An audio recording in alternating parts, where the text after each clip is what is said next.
Eu já agradeço a oportunidade que o Senhor me deu mais uma vez. E como eu costumo falar para o Senhor, o eis-me aqui não é um favor, é a obediência no coração de cada um de nós. Que você possa falar verdadeiramente para o Senhor: eis-me aqui, Senhor, para fazer a tua vontade. Glória a Deus. Cumprimento a igreja com a paz do Senhor Jesus. Amém. Que a igreja se coloque de pé. Vamos estar apresentando o servo de Deus aqui nesta noite. Eu tenho certeza que o Senhor vai continuar falando aos nossos corações, né? O Senhor já tem falado através dos louvores, através de cada um que teve a oportunidade de vir aqui falar do nosso Deus aqui nesta noite. E Deus vai continuar falando através da palavra, irmão. Porque somente a palavra de Deus, verdadeiramente, ela pode transformar a minha vida e a tua vida. Se assim nós ouvir e obedecer a palavra de Deus, né? O diabo diz: chegai-vos a Deus e ele chegará a vós. Nós temos que estar em todo o tempo chegando diante da presença do Senhor e firmado na rocha que é a presença de Deus. Amém? Soberano Deus, eterno Pai, Senhor dos exércitos, Pai, Senhor amado, querido, neste momento, Senhor, mais uma vez estamos aqui diante das tuas graças para te render graça, para te adorar nesta noite. Pai, eu quero te apresentar os pastores Sérgio nas tuas mãos. Senhor, eu tenho certeza, Pai, que o Senhor continuará falando através do teu filho, Senhor. Creio também que o Senhor irá usar ele poderosamente para falar aos nossos corações, para falar a tua igreja nessa noite, aquilo que nós precisamos ouvir, não aquilo que nós queremos, Senhor, porque o Senhor conhece a nossa necessidade, o Senhor conhece o desejo do nosso coração. Pai, abençoa o teu filho com toda a paciência, toca no teu sangue, Pai, em nome de Jesus, Pai. Rendemos graças a ti nessa noite, porque só tu és Deus na nossa vida. Opera, meu Deus, milagre aqui, através do teu servo, através da tua palavra, que jamais volta vazia, Pai. Abençoa cada um, a cada lá representado aqui nesta noite, que nós possamos sair daqui cheio do teu poder, da tua graça, em nome do Senhor Jesus. Amém. Que a sua palavra, Jesus.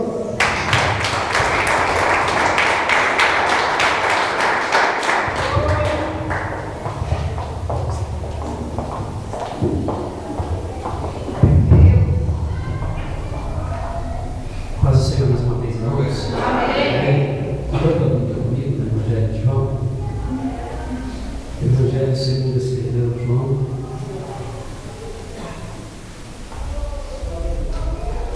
Evangelho de João, capítulo de número 8.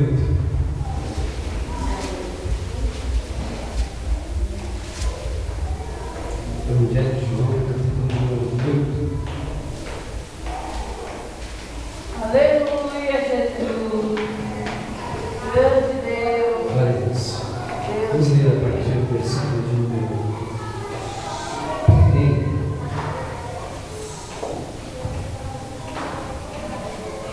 Evangelho de João, capítulo 8, e versículo 1.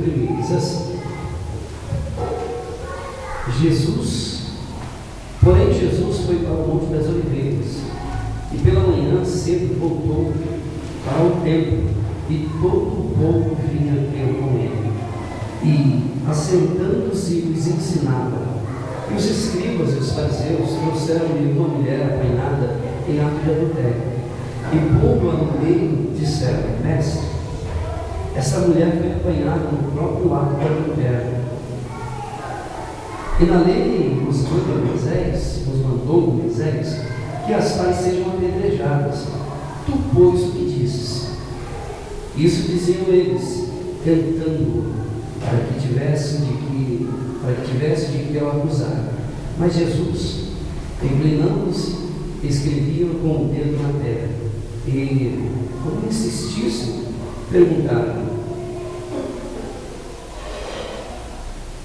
E como insistissem, perguntando-lhe, endireitou-se e disse-lhes: aquele que dentre vós está sem pecado, seja o primeiro que atire a pedra contra ela. E tornando a inclinar-se, escrevia na terra. Quando ouviram isso, saíram um a um, a começar pelos mais velhos, até os últimos. Ficaram só Jesus e a mulher que estava no meio.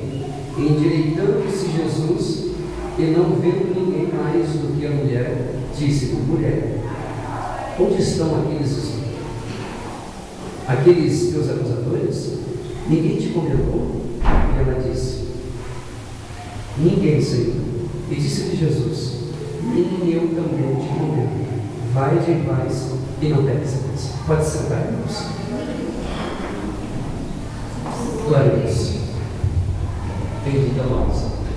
Mais uma vez, o Senhor nos dá a oportunidade, por estarmos meditando a sua palavra.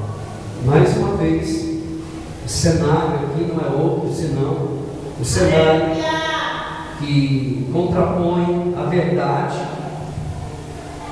de Jesus com a face da religião. Mais uma vez, Jesus e a religião estão de frente, e o combate é persistente durante anos, pelo menos eu poderia dizer alguns anos, poucos anos. Jesus está de frente com os líderes e sacerdotes da igreja, isso é, da suposta igreja de Deus, e é chamada também de pseudo-igreja, e a igreja de Deus, os defensores da lei, os guardiões do templo que estão na porta, e só entra na porta aqueles que eles averiguarem, e eles determinarem por si mesmos que são dignos de estarem na presença de Deus. E aí Jesus, mais uma vez, diante desses homens, ele é interrogado, ele é questionado diante de uma situação um tanto quanto constrangedora. A Bíblia diz que os homens trazem uma mulher que foi pega no ato de adultério. Ela foi pega exatamente no momento que estava praticando adultério. É interessantíssimo isso, que é só a mulher que é sentenciada, o homem não. Esquisito, mas real.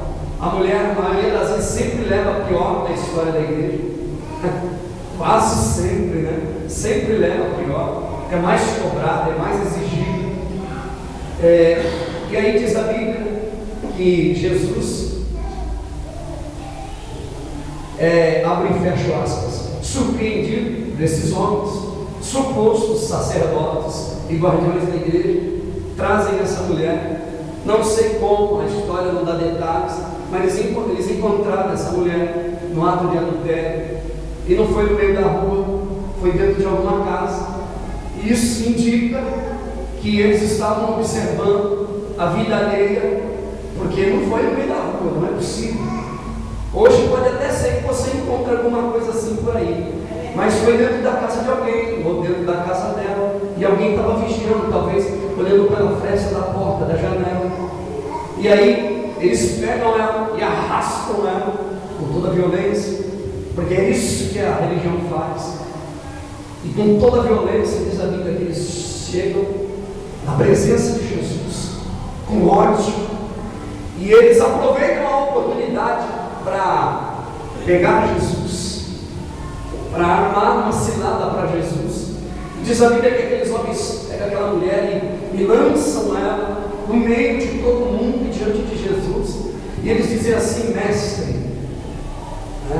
mestre, ainda tem a audácia de chamar Jesus de mestre. Mestre, nós pegamos essa mulher em ato de adultério, e a tua palavra diz que ela tem que ser apedrejada, que toda mulher for pega no ato de adultério, ela tem que morrer debaixo de paulada, de pedrada.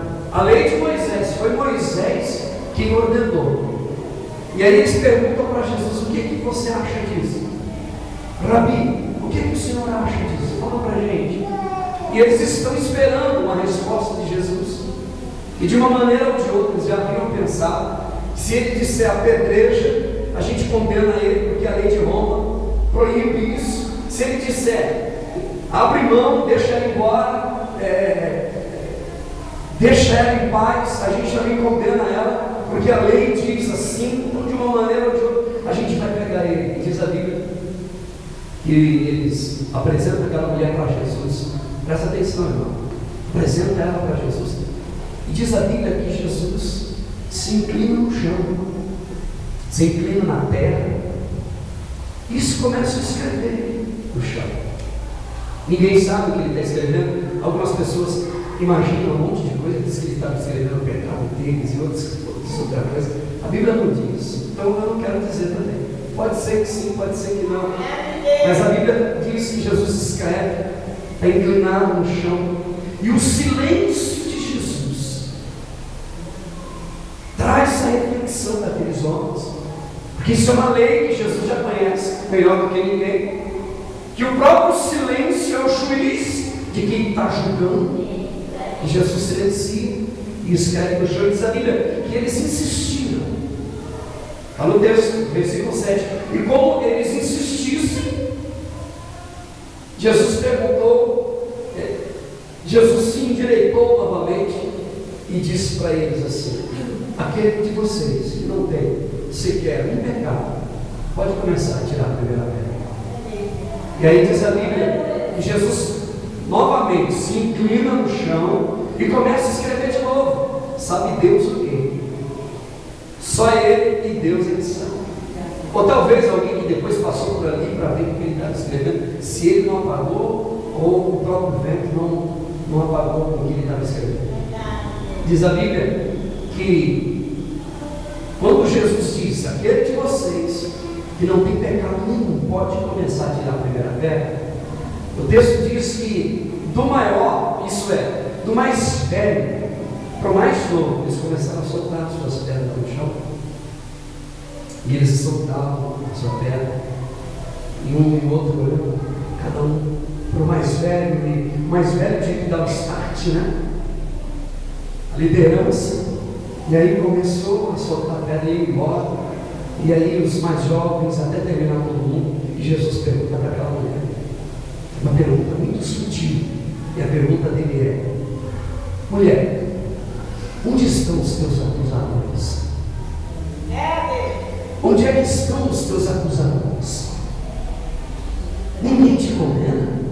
Ela disse: não, Senhor. E ele responde: eu também não te condeno. Vai em paz e não peque mais. Vai-te em paz e não peques mais. Quando eu olho para a Bíblia e eu me deparo com esse texto, eu tenho às vezes ânsia de vômito, às vezes, quando eu vejo esse tipo de gente que são os supostos protetores da verdade de Deus, que dizem proteger a igreja das heresias, do pecado, de tanta coisa, que eles são tão protetores da igreja, supostos protetores da igreja, eles deixam de amar as pessoas em nome de proteger a igreja, de proteger as verdades do reino de Deus. Onde eu quero chegar?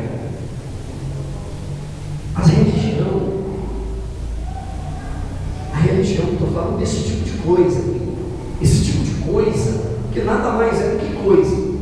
A religião é amada, ela destrói, ela apodrece. A religião, ela sentencia, ela dá sentença, ela apedreja, ela arranca, ela incendeia. É pior do que a língua, a religião. A Bíblia diz que uma língua, ela incendeia todo o bosque. Uma pequena palavra incendeia todo o bosque. E esses homens aqui, eles estão protegendo a igreja e matando as pessoas. Estão protegendo as santas escrituras e matando as pessoas.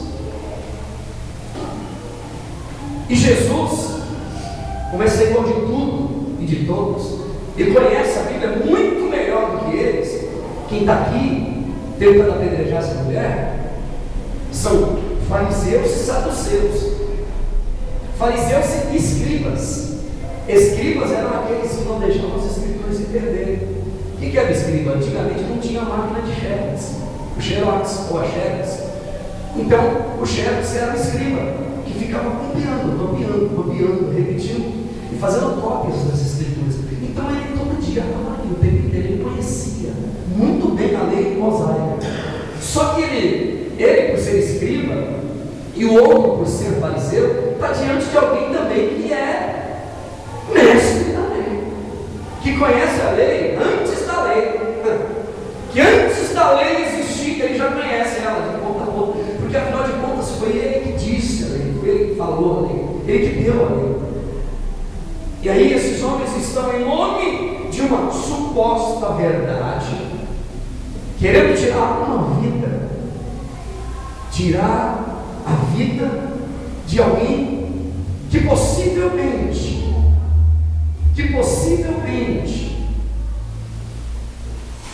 está prestes a ter uma oportunidade, porque foi levado até a pessoa de Jesus, e eles querendo matar e tirar a vida de uma pessoa em nome de uma suposta verdade, estão diante da presença do Senhor da verdade e tentando engodar, cegar, manipular, suplantar a verdade.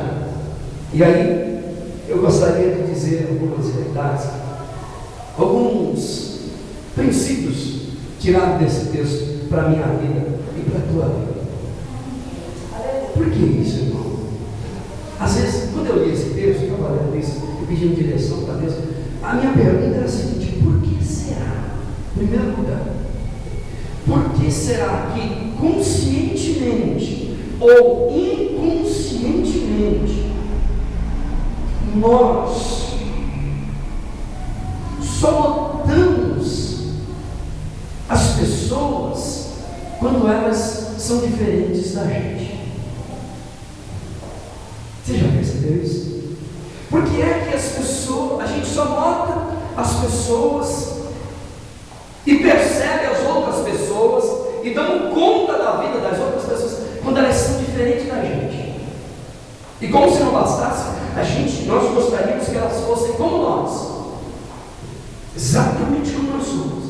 Existe um mecanismo dentro de nós, dentro da gente, que faz com que nós nos tornemos distintos uns dos outros, que diz que eu sou um pouquinho, nem que seja um pouquinho melhor do que aquela irmãzinha, porque afinal de contas eu faço melhor, eu tenho um dom, eu tenho um jeito, eu não sou como ela. E às vezes, ai daquele que comparar a gente com o outro.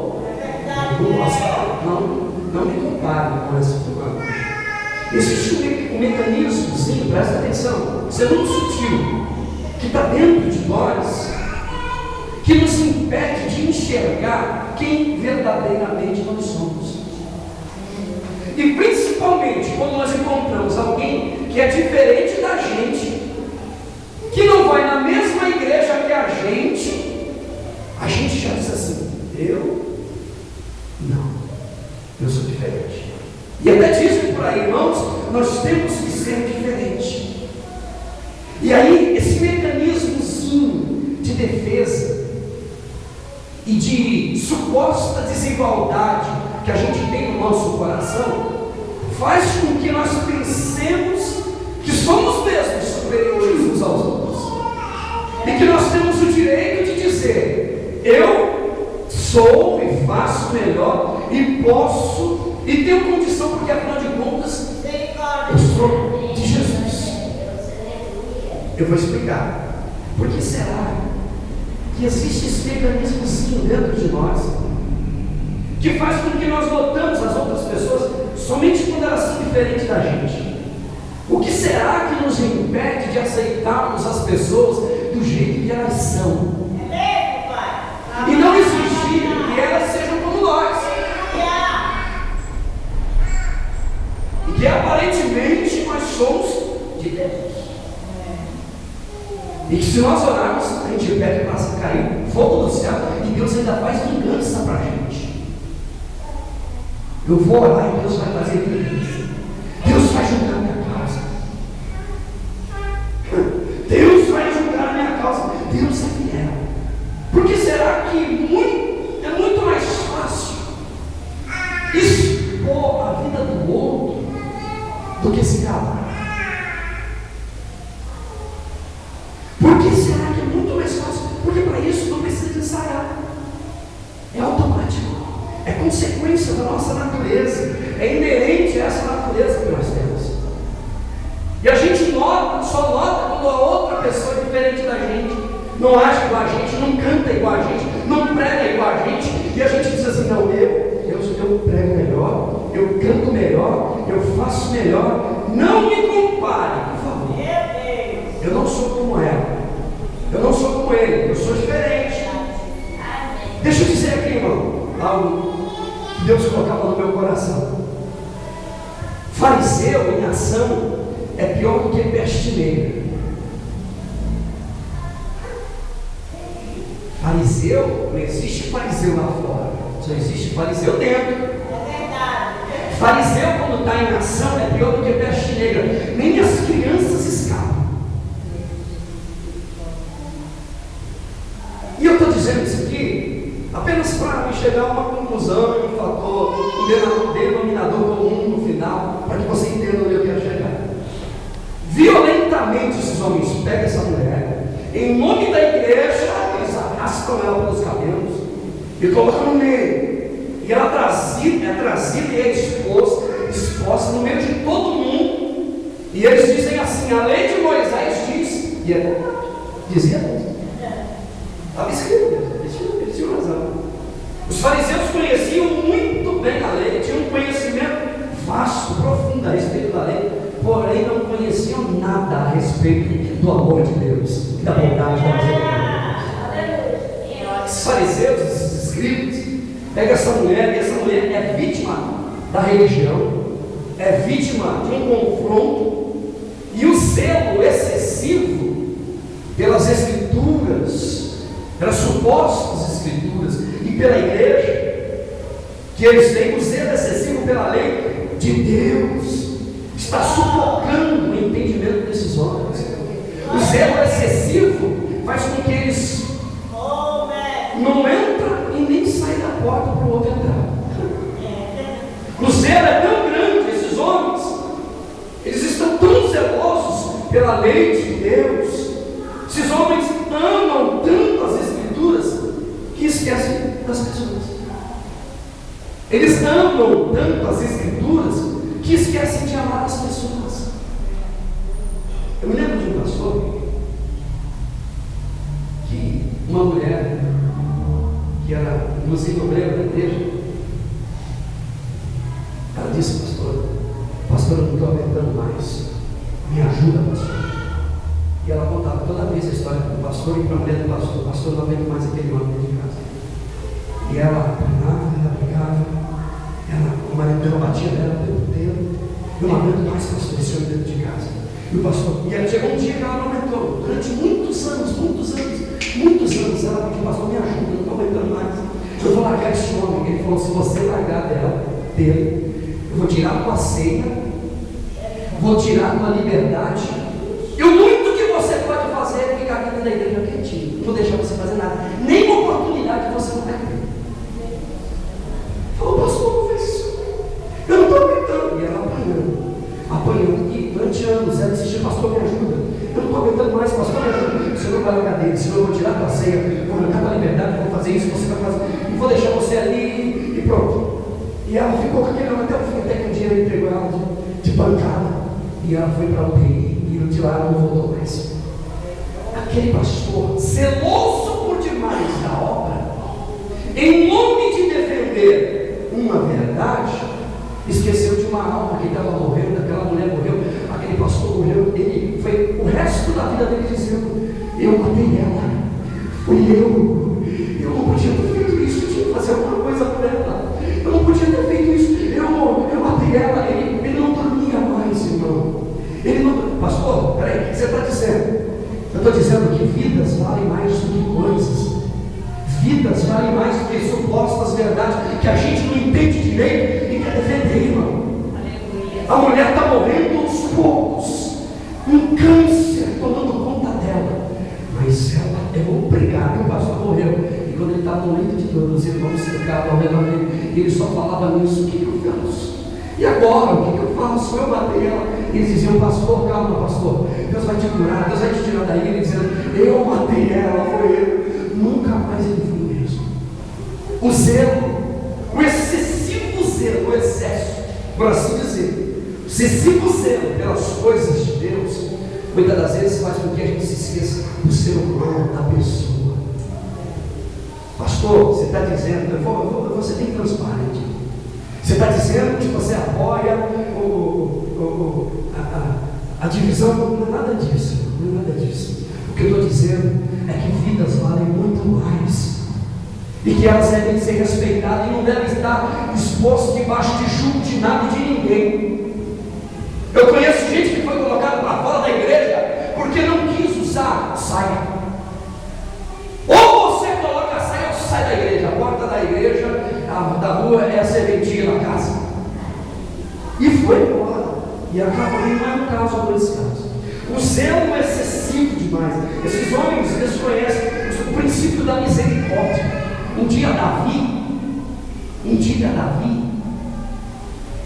estava colhendo, estava com fome, mas os seus amigos, e eles entraram na igreja e comeram do pão da preposição que a Bíblia dizia, e a lei dizia que só os sacerdotes poderiam comer. Davi comeu e deu também para os seus amigos. E os amigos de Davi não era brincadeira não. Era homens de sangue de guerra, e comeu do santo pão da preposição. Jesus, quando chega em Mateus capítulo 12, quando os discípulos estão colhendo espiga no dia de sábado, foi acusado porque não podia fazer, a lei dizia que não podia fazer. Jesus disse assim: por que vocês estão acusando os inocentes? Em nome de uma lei vocês estão acusando os inocentes.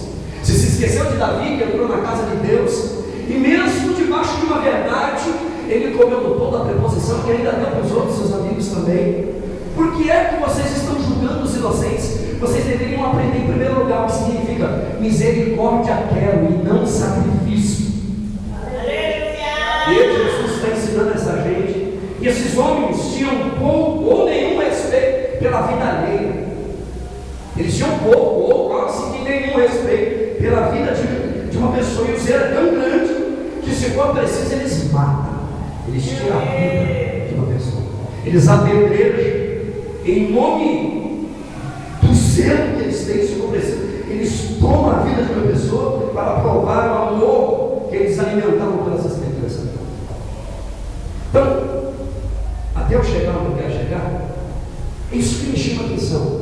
Normalmente nós somos assim. As pessoas que nos atraem, que a gente nota ela, normalmente, é porque elas são diferentes da gente. Ela não faz as mesmas coisas que nós fazemos. Ela não frequenta a mesma igreja. Dia desses eu convidei um rapaz para estar aqui na igreja com a gente. Ele convidou a esposa dele falou: não. Por quê? Falou: porque se eu for lá, depois eu tenho que voltar aqui e pedir perdão para os meus irmãos aqui na igreja. Nós somos diferentes, você não sabia? Nós somos diferentes. E aí, por sermos diferentes, nós julgamos a ação alheia do outro. E aí, não veio nem mais. Glória a Deus. Deixa os diferentes lá, que os diferentes ficam aqui. Segundo lugar, por que será que é mais fácil? É a nossa natureza, irmão. Por que é mais fácil nós julgarmos, a gente divulgar, expor, trazer para o meio as ações alheias do que amar as pessoas? Por que é mais fácil? A gente falar no outro, a gente fazer comentários que não deveriam ser feitos. Deixa eu te dizer, irmão, quando eu me comporto assim, o próximo passo é eu mudar meu sobrenome para demônio. Isso é muito forte, eu estou dizendo.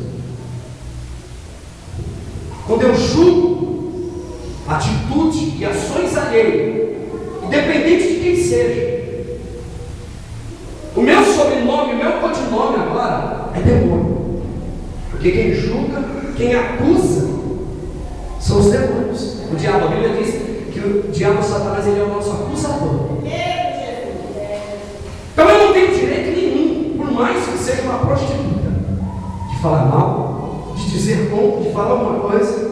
O nosso comportamento é definido pela atitude do nosso coração. E que as nossas atitudes sejam as nossas palavras. Falar é fácil, irmão. Dizer é fácil. Às vezes nós somos enganados pela sutileza das nossas atitudes e não percebemos que as nossas atitudes estão nos enganando a cada dia. E Cristo dá a esses homens o silêncio. O silêncio é uma resposta para a vida desses homens. O silêncio, porém, eles insistem. E já que eles insistem, Jesus diz: aquele que não tem pecado nenhum pode começar a tirar a primeira pedra.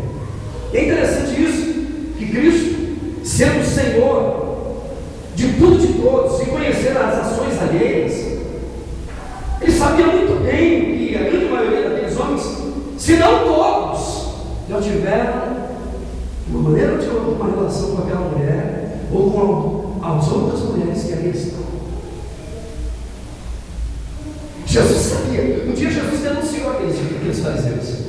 Ele disse assim: ai de vós, escribas e fariseus, que adentram as casas das viúvas com desculpas de orações prolongadas. Eu sei o que vocês estavam fazendo lá dentro. Eu sei. E o medo deles é abrir a boca e falar. E eles queriam apedrejar. Jesus sabia que a grande maioria deles estava envolvida nesse negócio. E Jesus sabia da sutileza que estava no coração deles. Deixa eu dizer, o zelo excessivo nos torna menos humanos do que nós já somos. Isso não significa que a gente deve deixar acontecer de qualquer maneira e levar a vida a Deus dará, não é nada disso. Mas o zelo excessivo nos rouba de sermos humanos e de pensarmos que só os que estão dentro da igreja é que são passíveis, ou que são dignos da misericórdia de Deus. Só aqueles que frequentam a igreja que são dignos da misericórdia de Deus. E a Bíblia diz que o sol nasce para todo mundo, nasce para todos. Salvação é outra conversa, não estou falando disso. Eu estou falando da misericórdia, da bondade de Deus, do amor de Deus para com todas as pessoas, para todo mundo. E aí o amor excessivo nos faz, nos torna juízes uns dos outros. Eu acho que aquela irmã não deveria ter feito isso. Eu acho que ela fez. O que você acha? O que você acha, pastor? Missionário, Zezinho, o que você acha? Eu não concordo, não concordo. Eu estou aqui, mas eu não concordo. Irmãos, às vezes Deus te leva para um lugar, não é para você concordar ou deixar de concordar, é para você, quando ver alguma coisa errada, dobrar o teu joelho e falar: Senhor, abre os olhos do pastor. Eu não sei se está certo ou se está errado, mas abre os olhos daquela mulher, daquele irmão, abre os olhos. Deus te trouxe para você tomar uma postura de orar por uma coisa que talvez não é errada, irmão. Para você dizer: Deus, eu não sei se está certo ou se está errado, mas se estiver errado, ajuda, Pai. Abre os olhos do teu povo, abre os olhos da tua igreja. O zelo excessivo tornou esses homens julgadores. O julgamento e a atitude deles, eles são agora homens que nas suas atitudes e no seu julgamento são implacáveis. E afinal de contas, é o outro, não sou eu. O zelo excessivo, irmão, nos impede de perceber e de ver o adultério que está na nossa língua e dentro da nossa alma. O zelo excessivo só vê aquilo que é exterior, só vê a ferida, a erisipela, a elefantíase. Já viu aquelas doenças? O zelo excessivo só vê o estereótipo, as doenças da carne, mas não enxergam os adultérios do coração, as sutilezas do coração e da alma, e da língua, e de um coração pervertido, empebernido pelas coisas desse mundo. O sujeito nunca fala com ninguém, mas ele coloca uma rima bem escura, com a mulher aqui do lado, e uma rima bem escura, não dá para ver, e os olhos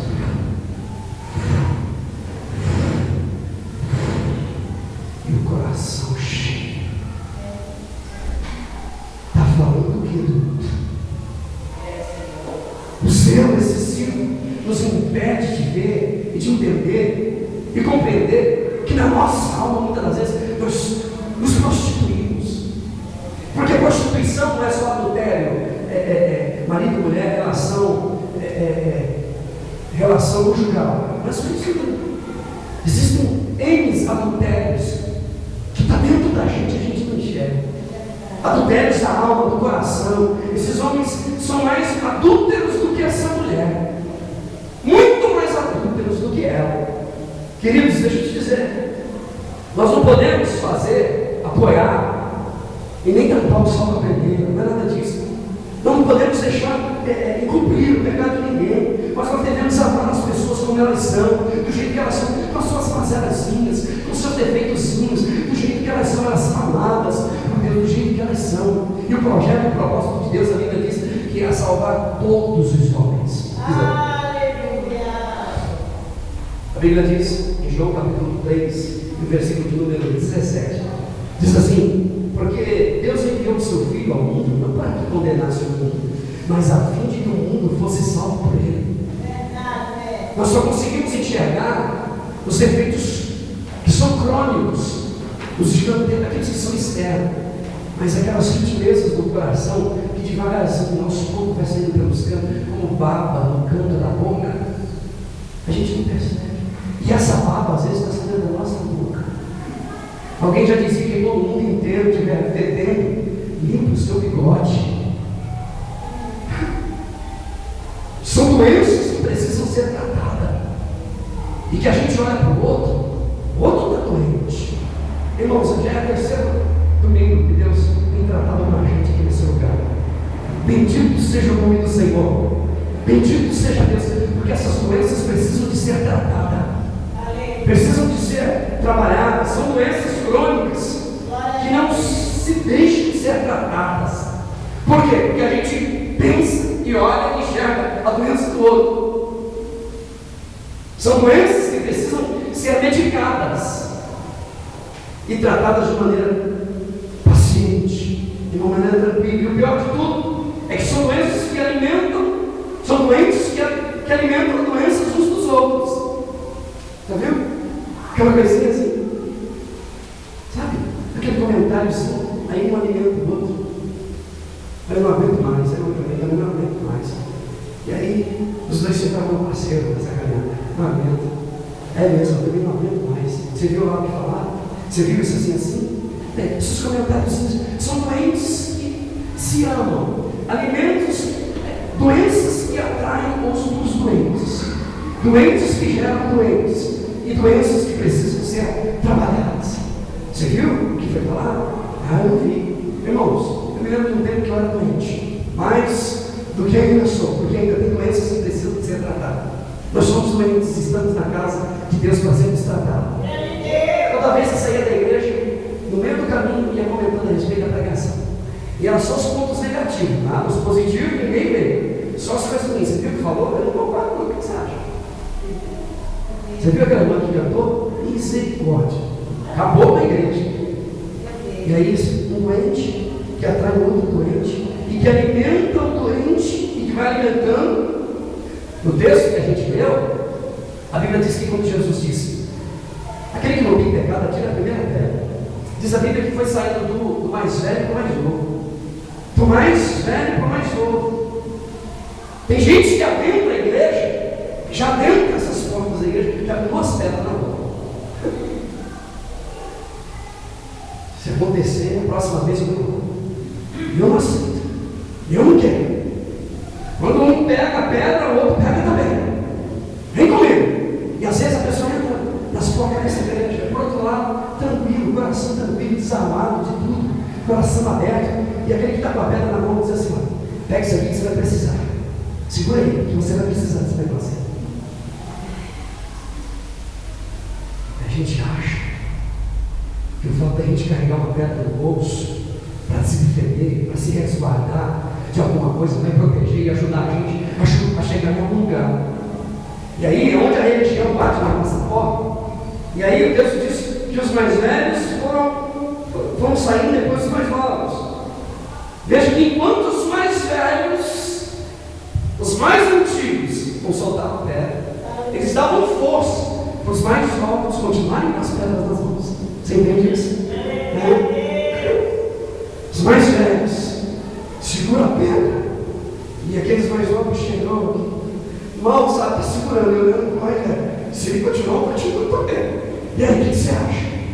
Irmãos, Deus nos chamou para sermos sal da terra, luz do mundo, para salvar, para ir em busca da ovelha perdida, da moeda perdida, da dracma perdida.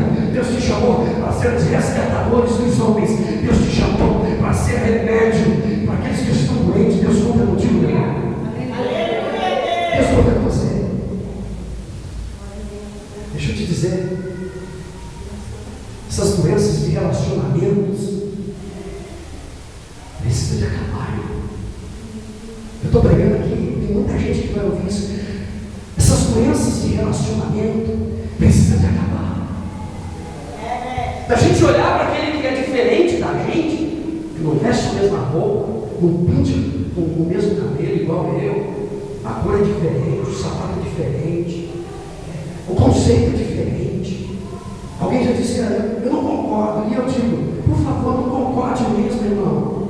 Pensa, raciocina. Porque se você concorda com tudo, você é manipulado. Pensa, ora a Deus, leia a Bíblia. E há uma complexidade tão grande nos evangelhos na Bíblia que você nem imagina. Tão grande que quando o religioso lê, ele só vê aquilo que ele já tinha lido, ele não vê mais a Deus. Essas doenças de relacionamentos, de contato, de informação, de palavras, de meias palavras. A gente precisa pedir para Deus tratar com a gente e pedir, Deus, tira isso de mim. Eu não quero mais olhar para aquela irmã e ver aquilo, o adultério dela. Eu quero olhar para mim e ver que eu estou adulterando porque eu estou olhando para ela e vendo o adultério dela. E isso é um adultério. Porque eu nem tenho certeza do que ela falou é verdade ou não. Essas doenças de contato são doenças de autopiedade. E às vezes uma pessoa dizendo, sabe qual é o meu problema, irmão? É porque eu sou muito boazinha demais. Sou muito boa, eu sou muito boazinha. Que coisa linda, eu sou tão boazinha. Bom, irmão. Jesus disse que bom é Deus. Bom é o vosso Pai Celestial, irmão. Que bom, coisa nenhuma. Se não for a vontade de Deus, você não estava aqui, irmão. É que eu sou muito boazinha. São doenças de autopiedade, de baixa estima. Ninguém gosta de mim. Ai, porque ninguém olha para mim. Porque eu sou assim. Eu queria ser. Irmão, não queira ser além daquilo que você é. Você já é amado por Deus do jeito que você é. Você é amado pelo Senhor. O Senhor pagou um alto preço. Se valorize, meu irmão. Não deixe ninguém subestimar você, colocar você lá embaixo. Deus te chamou, te colocou no lugar. Não saia do lugar que Deus te colocou. Você tem valor. Não se diminua olhando para a vida do outro, falando nada. Eu me lembro que eu fui uma vez fazer um comentário com uma pessoa muitos anos atrás. Eu cheguei para ele e falei, mano, a hora que eu comecei a falar, não quero saber de nada. Mas foi uma pancada, né? Seco, eu saí da dentro, até vertigem eu tive. Saí trabalhando, bem feito. Não quero saber de nada. Falei, graças a Deus. Essa eu vou guardar para sempre na minha vida. Essa foi boa, bem feito. Ah, mas é só. Não quero saber de nada. Eu quero saber da vitória do meu irmão, da bênção do meu irmão receber, que ele seja bem na vida, que as coisas estão caminhando bem para ele, as graças, eu quero orar por ele, não quero saber de comentário, meu ouvido não é fossa, não é pinico, não, guarda para você, ora, busca a Deus, interceda pela vida do outro, porque senão você vai estar no perigo. Deixa eu terminar. São doenças contagiantes. Contagia. Eu conheço lugares, templos religiosos, que parecem um câncer, já tomou conta de todo mundo, falando de todo mundo, e até pastor envolvido na conversa de todo mundo, e falando de coisas, são doenças contagiantes, basta você andar junto. você não tomar cuidado, isso pega. Doenças se atraem. E nós nos tornamos mais doentes dos relacionamentos adoecidos que nós praticamos. Nós nos tornamos muito mais adoecidos do que nós somos quando nós alimentamos relacionamentos adoecidos que nós estamos adotando todo dia. A gente sabe que a pessoa está assim, e a gente continua ouvindo, é verdade, né? Eu ouvi falar, é verdade mesmo, né? Eu vi, irmã lá, eu vi, é verdade. Você tem razão, você tem razão. E aí, um vai adoecendo, são relacionamentos adoecidos que precisam de ser tratados. Por outro lado, em um contexto onde nós estamos falando de Israel, irmão, de Jerusalém, em um contexto que nós estamos falando de Deus, e tem gente com pedra na mão. Meu Jesus! Um contexto onde Deus é o cerne de tudo que se fala, pelo menos teoricamente, tem gente com pedra na mão, tem gente adotando o sistema da justiça. O amor de Deus, irmãos, supera todos os dogmas. O amor de Deus vai além das circunstâncias. Deixa eu te dizer, para nós amarmos a Deus, se faz necessário nós amarmos o nosso irmão. A Bíblia diz que nós somos guardadores do nosso irmão. Quando você fala de uma outra pessoa, você está falando de você. Quando você julga o outro, você está julgando você mesmo. Você está suplantando, jogando fora aquilo que Deus te deu. E Deus está vendo. O problema é que a maioria de nós não admitimos estarmos com pedra nas mãos. Me ouça, por favor, deixa eu te dizer. Deixa eu te dizer isso aqui.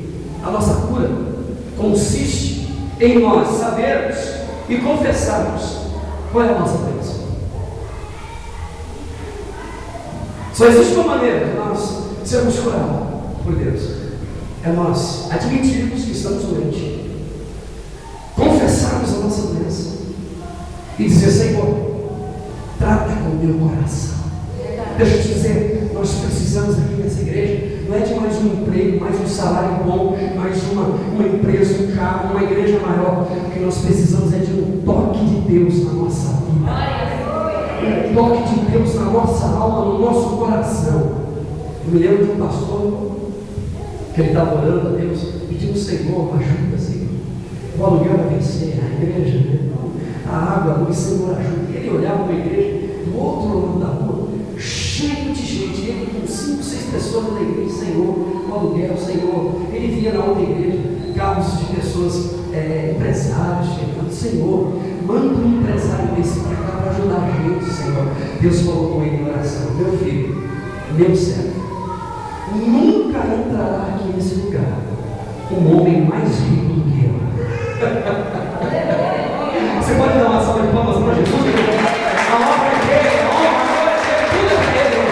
Esse é o filho, ele cuida de mim.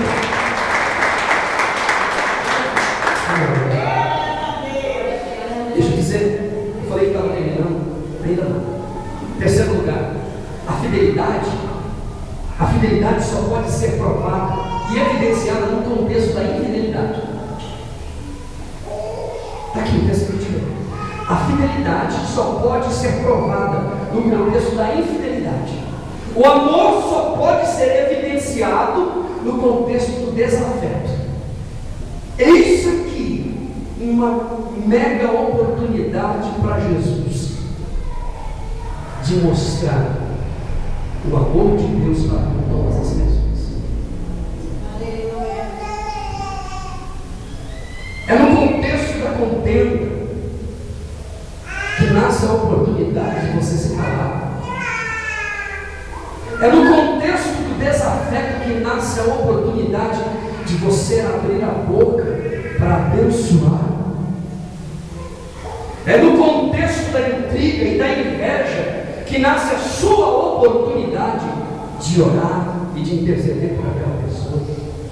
Quantas oportunidades nós estamos perdendo? Tem uma empresa que é gravadora, ela diz assim, quando está começando o vídeo, todos conhecem, eu não me lembro agora, ele diz assim: o que seria do som se não houvesse o silêncio? O que seria do fracasso, do sucesso, se não houvesse o fracasso? O sucesso ser evidenciado quando existe um fracasso.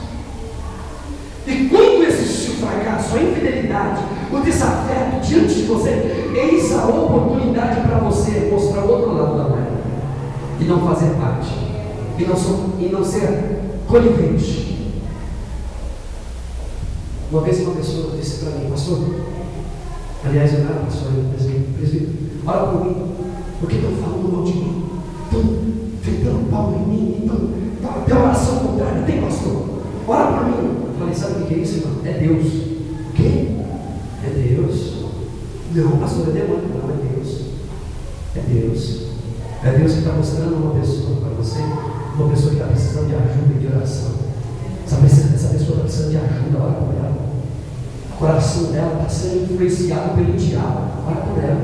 Você é salvo, você é a luz. Você não pode